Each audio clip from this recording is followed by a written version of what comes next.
क्या साधारण पत्थर में भगवान हो सकते हैं जो स्वयं घर से बाहर निकल कर आए या नदी से बाहर निकल कर आए? हाँ, यह सच है। भक्तिभाव की एक अनसुनी कहानी, दो कन्याओं की अद्भुत भक्ति जिससे ठाकुर जी स्वयं रीझ गए। कहानी की शुरुआत एक साधारण गांव से होती है, जहां एक जमींदार की छोटी लड़की थी और उस गांव से कुछ दूरी पर एक राज्य था जहां एक राजा की बेटी रहती थी। अक्सर जमींदार को राज्य में किसी काम से जाना पड़ता था, तो कभी कभार वह अपनी बेटी को भी ले जाता था कि वो भी इतने खूबसूरत महल को देखे। लड़की को भी महल की खूबसूरती और सुंदरता अच्छी लगती थी।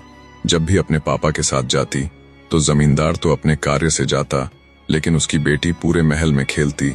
ऐसे ही एक दिन राजा की बेटी ने उसे देख लिया, जो एक गिरे हुए गमले को सही सलामत उठाकर रख रही थी, और जहां वह गमला गिरा था वहां कुछ कचड़ा भी हो गया था, तो उसे साफ कर रही थी। राजा की बेटी को उसका स्वभाव पसंद आया। वह उसके पास गई और बोली, तुम मेरी सखी बनोगी? वह साधारण लड़की पहले तो हिचकिचा गई कि राजा की बेटी मुझे सखी बनने को कह रही है।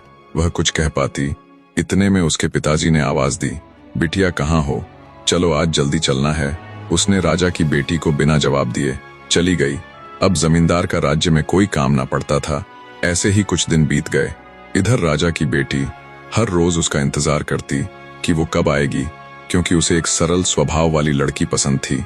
और यहाँ वह जमींदार की भी लड़की सोचा करती कि मुझे कब महल में जाने का मौका मिलेगा, मैं उसकी सखी बनना चाहती हूँ। उस दिन बेचारी को कुछ जवाब नहीं दिया तो बुरा मान गई होगी। ऐसी ही वो खोई रहती थी। एक दिन राजा की बेटी से रहा ना गया। वह स्वयं गांव आ गई और उस जमींदार के घर पहुंची। जमींदार ने जैसे देखा, वह हैरान रह गए कि राजा की बेटी यहाँ बिना किसी सैनिक या सेविकाओं के साथ। तुरंत उसके पास गया, राजकुमारी आप यहाँ? हाँ, मुझे अपनी सखी से मिलना है। सखी, वो भी तुम्हारी? राजकुमारी जी, यहाँ आपकी कौन सखी है? इतने में ही पीछे से जमींदार की बेटी निकली। तुरंत राजा की बेटी ने उसे गले लगा लिया और बोली, बाबा ये है मेरी सखी। जमींदार एक पल के लिए स्तब्ध रह गया कि कहा महलों की राजकुमारी और कहा एक गांव की लड़की। इसके बाद दोनों बातें करने लगी कि उस दिन मैंने तुमसे कहा था, तुमने बिना कुछ जवाब दिए चली आई थी। सखी, मुझे माफ कर दो।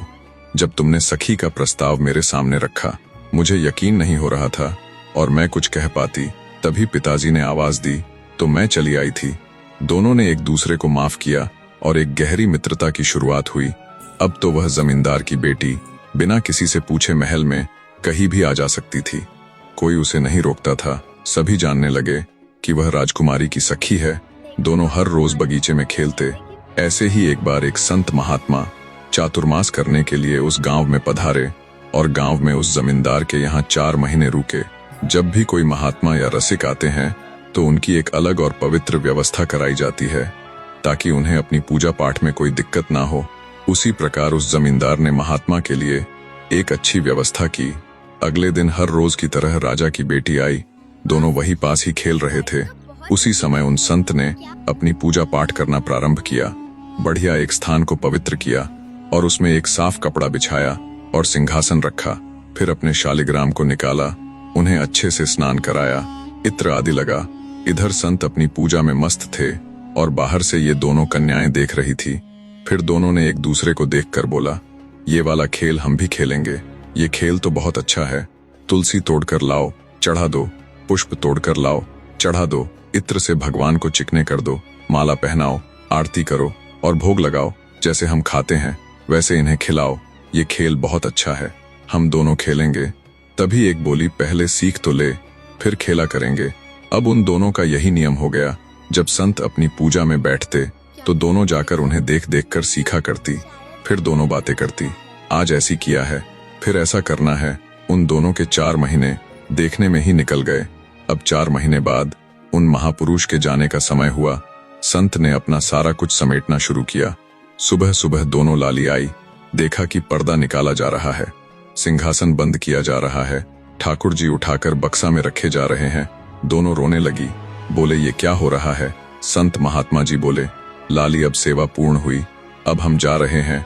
दोनों कन्याएं फूट फूट कर रोने लगी। महाराज जी के सामने हाथ जोड़कर बोली, बाबा आप चले जाओ, पर अपने ठाकुर जी हमको दे जाओ। हमने पूरी सेवा सीख ली है। हम 4 महीने यही तो करते थे कि आप कैसे सेवा करते हो। महाराज जी ने सोचा, छोटी छोटी लाली है, ये कैसे करेंगे ठाकुर जी की सेवा। बाबा जी आपको यकीन ना हो, आप हमसे पूछ लो।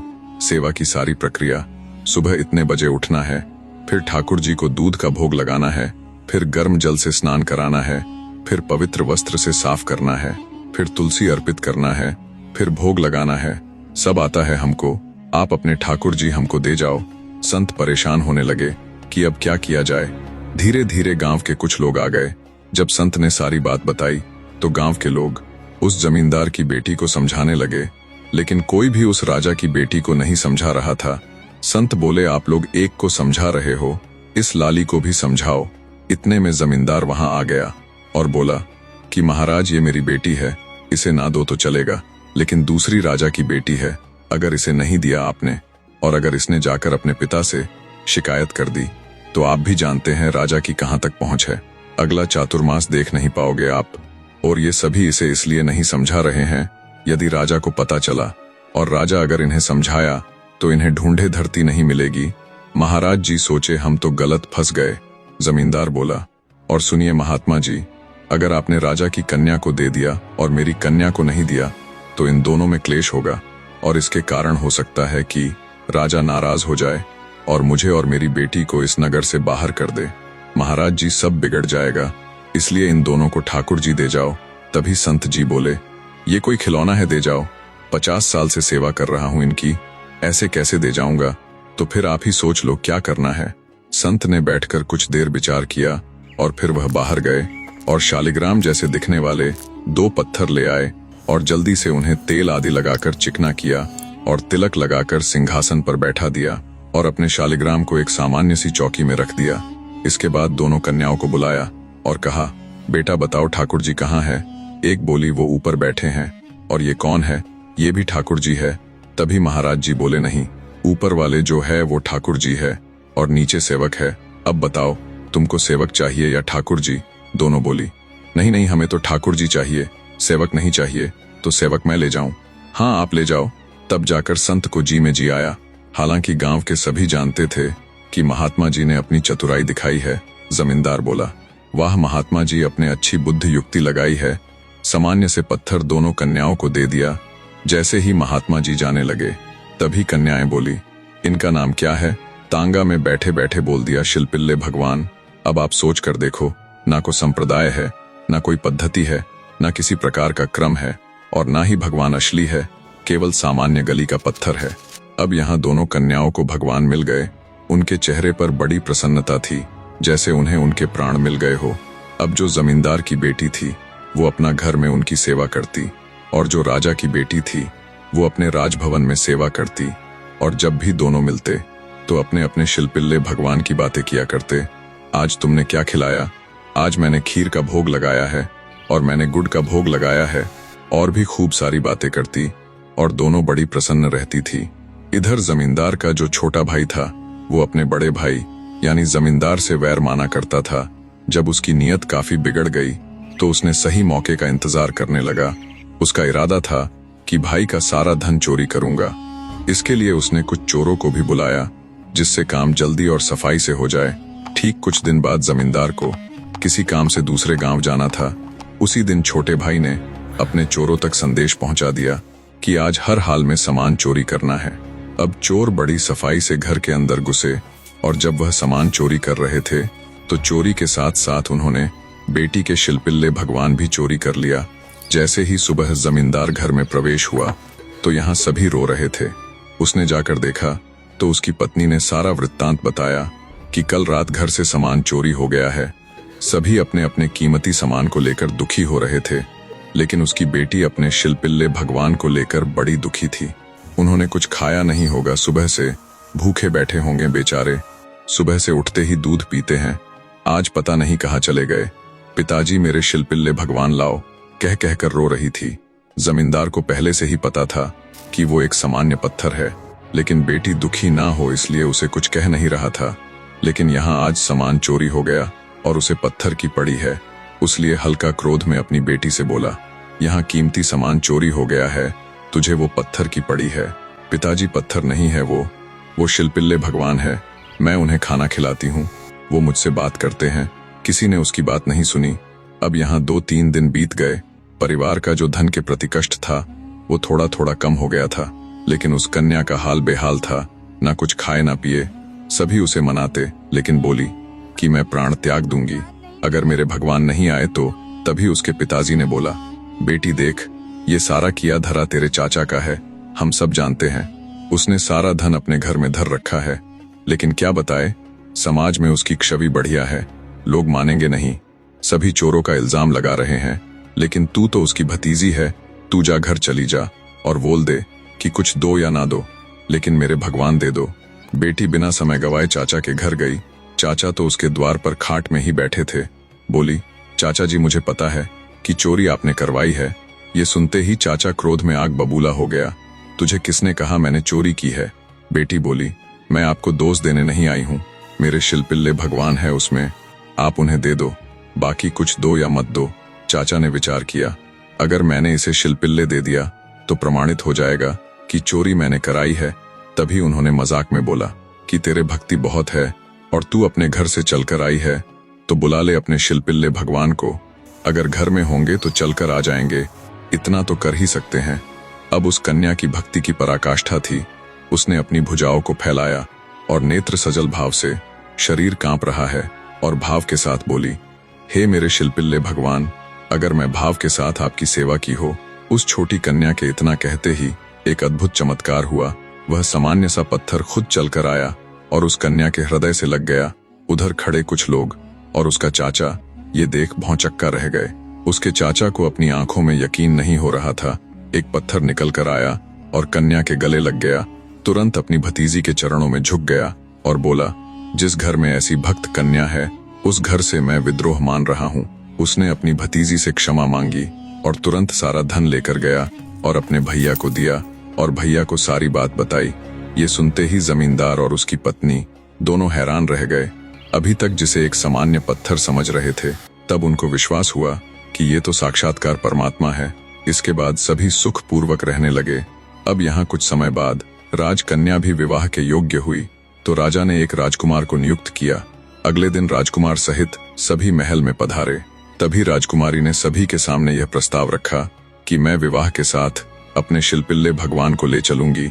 ये बात सुनते ही जिस राजकुमार से विवाह हो रहा था वो बहुत जोर हंसा। उसका ऐसा हंसना राजकुमारी को खटक गया कि मैं इससे ब्याह तो करूंगी, लेकिन इसके साथ रहूंगी नहीं। मेरे ठाकुर जी की हंसी उड़ा रहा है। इसके बाद सभी ने कहा, ठीक है, आप ले चलना अपने शिलपिल्ले भगवान को। समय अनुसार शुभ मुहूर्त आया और दोनों का विवाह संपन्न हुआ।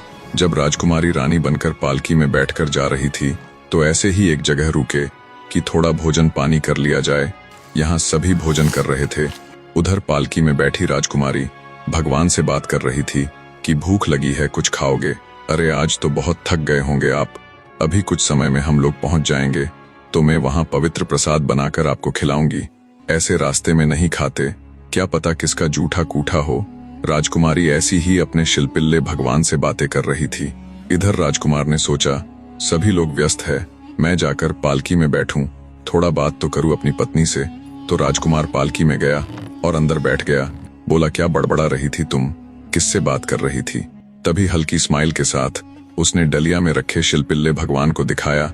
बोली, मेरे प्राणनाथ, मेरे जीवन नाथ, मेरे सर्वस्व शिलपिल्ले भगवान से बात कर रही थी। तभी राजकुमार बोला, तू सुन, ये कुछ भी बोला कर, पर ये प्राणनाथ ना बोला कर। तेरा प्राणनाथ मैं हूँ। 7 फेरे होने के बाद जीवन भर तेरा प्राणनाथ मैं रहूंगा। ये पत्थर को प्राणनाथ ना बोला कर। ये सुनते ही राजकुमारी तो पहले से ही चिड़ी बैठी थी। क्रोध में आकर बोली, तुम कैसे प्राणनाथ हो सकते हो? तुमको अपने प्राणों के बारे में पता है? तुम्हें पता है कि तुम्हारे प्राण कब चले जाएं? तुम मेरे प्राणनाथ कैसे हो सकते हो? अरे ये संसार समाज है, विवाह करना पड़ता है कन्या को। तुमसे ब्याह कर लिया है मैंने, यही सौभाग्य समझो। और हाँ, वास्तव में तो मेरे शिलपिल्ले भगवान तुम पर कृपा करने को जा रहे हैं। मेरे तो प्राणनाथ मेरे शिलपिल्ले भगवान है। ये सब सुनने के बाद राजकुमार को बहुत क्रोध आया और उसने वह शिलपिल्ले भगवान को लिया और सरोवर में फेंक दिया। बोले, ले तेरे शिलपिल्ले भगवान पानी में डूब गए, अब बुला ले उनको। ये देखकर राजकुमारी रोने लगी और दौड़कर सरोवर की तरफ भागी कि मैं अपने प्राण त्याग दूंगी। तुरंत राजा रानी ने अपनी बहू को पकड़ा, लेकिन राजकुमारी रो रो कर कहे कि मेरे प्राण चले गए, अब मैं जीवित नहीं रह सकती। तभी राजकुमार पीछे से बोल पड़ा, उनमें तो तेरे प्राण थे, वो तेरे प्राणों की रक्षा करते हैं ना। तूने इतना किया उनके लिए, तूने इतनी सेवा की उनकी, आज वो तुझसे दूर चले गए, उनका इतना तो फर्ज बनता है कि वो स्वयं चलकर तेरे पास आ जाए। अगर असली में उस पत्थर पर भगवान होंगे तो आ जाएंगे। यहाँ पर अब राजकुमारी की भक्ति की परीक्षा थी, उसे अपनी भक्ति को सिद्ध करना था। अब उसने भक्ति भरी पुकार के साथ बोली, हे मेरे शिल्पिल्ले भगवान, अगर मैंने आपकी बड़े भाव के साथ सेवा की हो और सेवा में कोई चूक ना रही हो तो कृपा करके आप मेरे पास आ जाओ। यहाँ वही चमत्कार हुआ, सरोवर से वह शिल्पिल्ले भगवान अपने आप बाहर आए और उस राजकुमारी के हृदय से लग गए। ये अद्भुत दृश्य को जैसे सभी ने देखा, एक पल के लिए सभी स्तब्ध रह गए। राजकुमार दौड़कर अपनी पत्नी के पास गया और घुटने टेक कर बोला, हे देवी, मुझसे बहुत बड़ा अपराध हो गया है। मैंने तेरे भगवान को केवल एक पत्थर की दृष्टि से देखा, कृपा करो देवी, मुझ पर कृपा करो। राजकुमार रोए जा रहा था। राजकुमारी ने जैसे देखा कि मेरे पति को अपनी गलती का एहसास हो गया है तो उसने उसे क्षमा कर दिया और दोनों एक दूसरे के गले लगे। यह कहानी से हमें बहुत बड़ी सीख मिलती है। गंगा ना मानने वालों के लिए वह बहता पानी है, लेकिन मानने वालों के लिए वह मुक्ति द्वार है। वाकई में अगर भक्ति को अगर प्रधान रखा जाए तो यही जीवन का संपूर्ण रस है। अगर भक्ति भरा यह वीडियो आपको अच्छा लगा हो तो हमारे साथ अवश्य जुड़े, क्योंकि हम ऐसी ही धार्मिक पौराणिक कहानियां लाते रहते हैं। मिलते हैं अगली बेहतरीन कहानी के साथ, तब तक के लिए जय श्री राधे कृष्णा।